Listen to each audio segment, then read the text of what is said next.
Hey lovelies, and welcome back to another video. And of course we're back here with another Love Island review. Yes guys, we're back with episode 16, and when I tell you we got some things to get into, we got some things. Like guys, this episode was top tier once again. Like listen, this season is probably going to go down in the books of one of the greatest Love Island series yet. Like, we haven't seen this sort of Love Island since 2018, since season 5.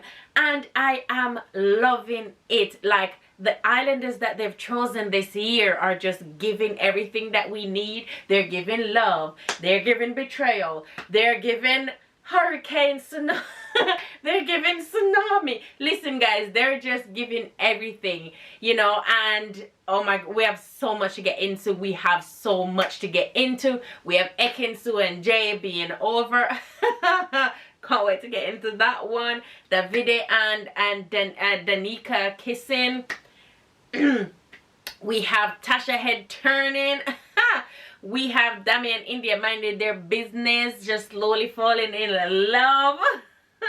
We have Gemma and Luca falling in love as well. Like guys, it's just so much to get into. We have Jax ready to just toss off Tasha. Guys, this episode was just full of chaos. Like, it was just one storyline after another, after another, after another, after another, after another. What more could we ask for? Like, listen, to the producers, amazing. You're doing amazing this season, and I hope you keep it up, because if you have to make me go back on my words, we won't be liking that, okay? But it's all going good, guys. Where should I start? Should I actually start with Ekin-Su and Jay? Like, have you ever heard of the term do not wake a sleeping lion?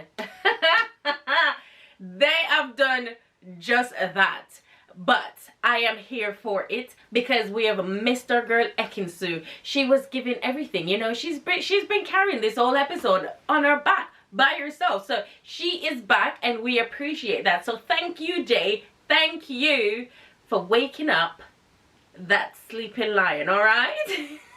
Anyways, guys, yes. So Jay decided that he didn't want to get to know the new girl. He wanted to get to know Paige. Now, if you're like me, you think that this is definitely a strategic move, as he was in the bottom 3. He thought that Ekin-Su was more popular on the outside that he initially, you know, thought at first. So I think this is actually a strategic move on his end, because he's not ready to be dumped. But now, my guy, you are probably going to be dumped, because Paige is so set on Jax, which now I'm seeing a little bit of change in that as well, because she was like, oh, I can't give 100%, and she got emotional and everything, but now she wants to have more chats. So this is what I'm saying, guys. Like, these islanders, just at this moment, they don't know their left from their right, and I'm like, okay, what's happening?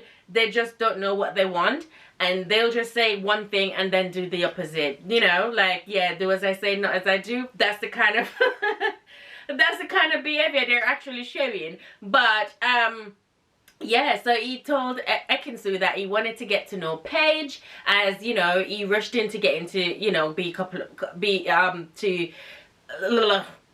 I'm getting tongue tied, guys, sorry. He told Ekin-Su he wanted to get to know Paige, as he didn't get a chance to, you know, get to know her when he just got into the villa, because things moved so quickly with him and Ekin-Su. Now, Ekin-Su walked off. I thought, like, oh, that's very mature of her. Like, oh, walked off like, yeah, that's fine, that's fine.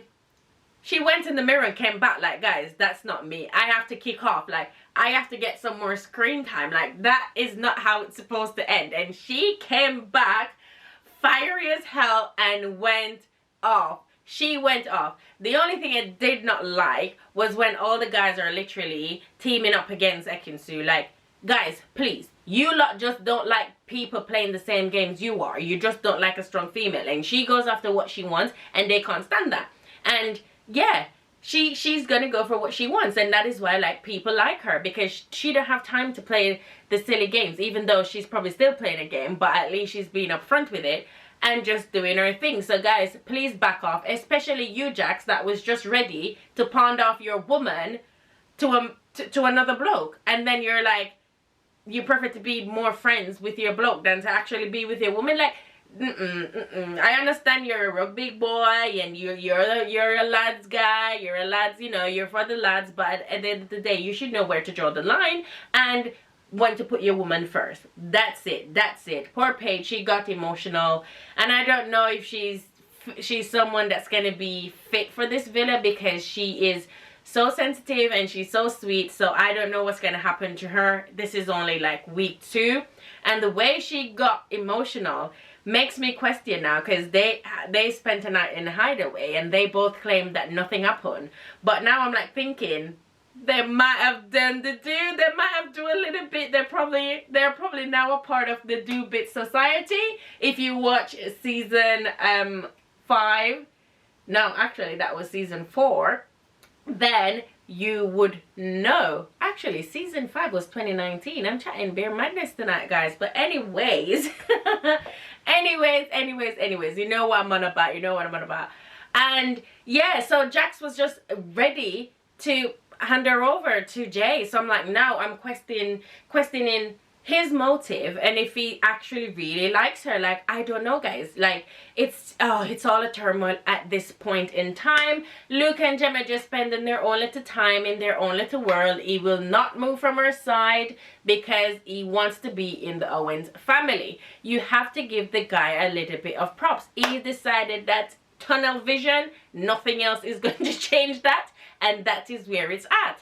Now, Dami and India, oh, I love seeing the two of them together. They should have been paired up since the get-go. Like, you can see the chemistry, they vibe, and you know, like, it's just that moment when you can hang around the person you're with. You can be around them all the time, still have good banter, still have, you know, a romantic connection, and just all the way around. So I am loving that for them, and please stay out of drama, guys.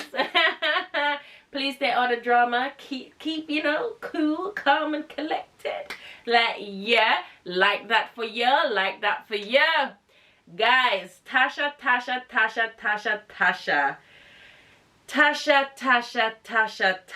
Guys, we were worried about Andrew being the new Curtis of this season, but Tasha is the true villain of this season. Like, guys, Tasha is worse than Ekin-Su. It's just that Ekin-Su just put on a show and just show it to the world. Tasha is very sneaking. Now, the new bombshell, Charlie, got an opportunity to take 2 girls on a date. And of course, he chose Tasha because he thinks he can turn her head. And then he also chose Ekin-Su because, of course, right now, Ekin-Su is practically single. And he's having a chat with Tasha. At first I was like, there you go, Tasha, shut him down. She was like, yeah, I'm happy with Andrew. This guy gives no personality at all. So what does he have that Andrew doesn't? I just don't understand. And her head is ready. Her head is turned. Like, guys, it's turned like all the way around. Like, her head is doing like a whole freaking 360 at this point. Like, Tasha, what are you doing? Are you not happy with Andrew? You guys were literally doing bits last night, and this morning you're ready to move on. Like, oh my goodness, you are the true villain. And then when people realize that Ekin-Su is not actually the villain, Tasha is, because she's so sneaking. She's so sneaky with the way she moves and the way she goes about it. Like, you can't tell me every guy comes in is turning your head. Like, it's just not possible. Are you saying that Andrew has so much missing that each time a guy comes in and they're like totally different persons? It's not like they're coming in as the same, or, you know, like similar personality or anything. No, literally, like, I just don't know what's going on with her. Like, Tasha, get your head straight, girl. Like, what's wrong? What is wrong? I mean, we love a good entertainment, but my goodness, poor Andrew. And you know, the funny thing is, when she doesn't get picked by this guy, she's probably going to run right back to Andrew. And him being him is probably just going to let her walk all over him again. So I'm like, what is going on? I don't know. Yes, we have the new girl. We don't know even, what are you doing? Are you the new, therapist in the villa. I don't know, like, you're like literally walking around dishing out advice and stuff like that, but what about you? What about your chance to be in the villa? Who are you grafting? Like, what are you gonna do? The girls can't save you, you know, remember that. But I do know that because she's new, she's probably not gonna be eligible in the recoupling or whatever, because she's just fairly new. Sorry, what her name is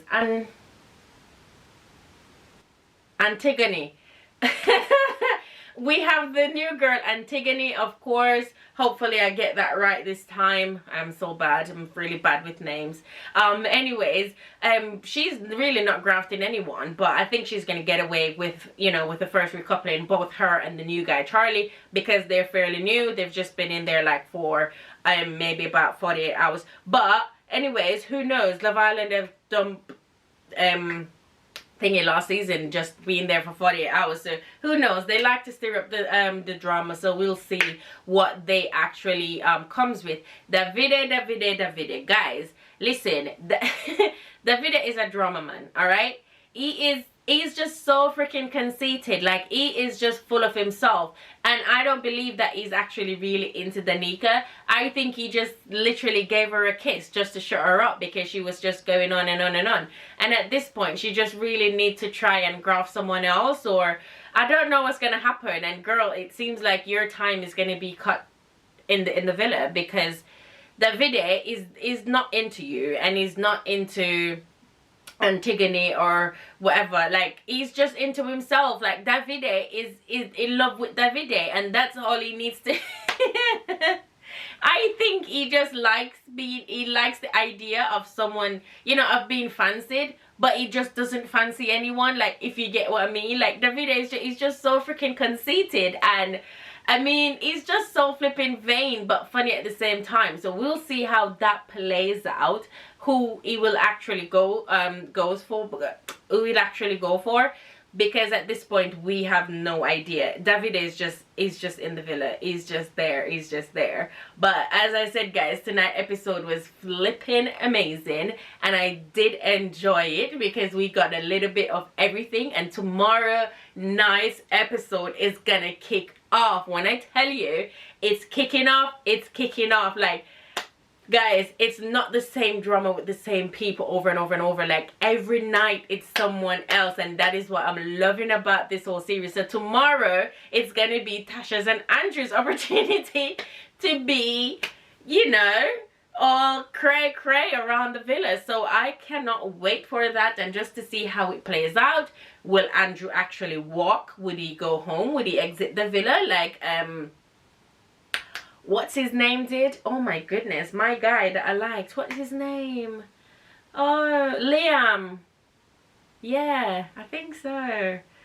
You see, guys, this is what happens when the series is getting so good. You literally forget about the ones that actually exited the show from so early, you know? Like, oh, anyways, it's getting good, and I don't want this video to go on for too long. But guys, I enjoyed this episode, and I can't wait for tomorrow night's episode. So stay tuned for that, and join me again once again tomorrow, as we will be sat in front of our TV at 9 p.m. So anyways, my lovelies, you have a good night, and I will see you tomorrow. Bye.